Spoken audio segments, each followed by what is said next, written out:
මේ මම නම් කියන්නේ පාඩුව බලන්න දුව හරවයි යන්. බලහංගෝ චුට්ටේ මාමෙක් හන්ද මේ දවසම විනාශ කරානේ බං.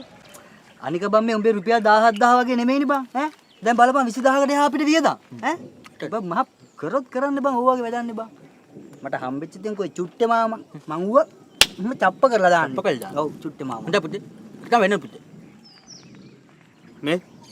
ආංගර බයිසිලයක් එනවා පොඩ විස්තර ටිකක් අහලා බලපන් උඹ චුට්ටේ මාමකට බං නමක්වත් දන්නේ නැහැ නේ උගේ අහපන්කො පොඩ්ඩක්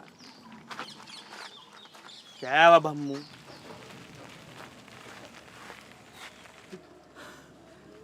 චුට්ටේ මාමා කවුද මම රංකොල්ලා මේ අපේ රංකොල්ලානේ ඒ දැක්ක කල් මය පුතේ ඈ පාරවා ගන්න අමාරුනේ මේ පාරවල් හැම එකම එක වගේනේ උඩුවම් මතකෙන් ආවා ඉතින්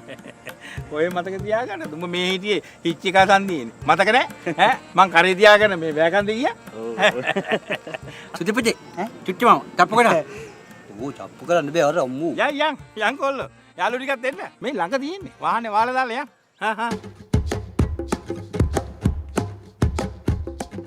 මම රංකොල්ලා මඤ්ඤොක්ක වෙලා තියන්නේ කිව්වම කොයි ඉතින් මඤ්ඤොක්ක මේ හතර දිප්පහගෙන මං ඉතින් පුටාරගේ යටේ කනුවට බෙදලා හෙව්වා හොයලා ඉතින් අල දෙකයි හම්බුනේ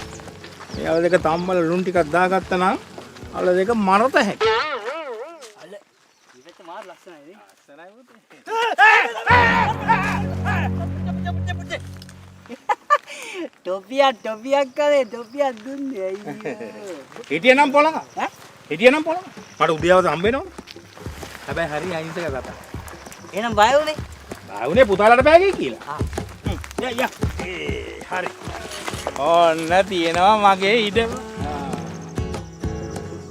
කක්කුසිය මෙහෙම නම් ගේ කොහොමද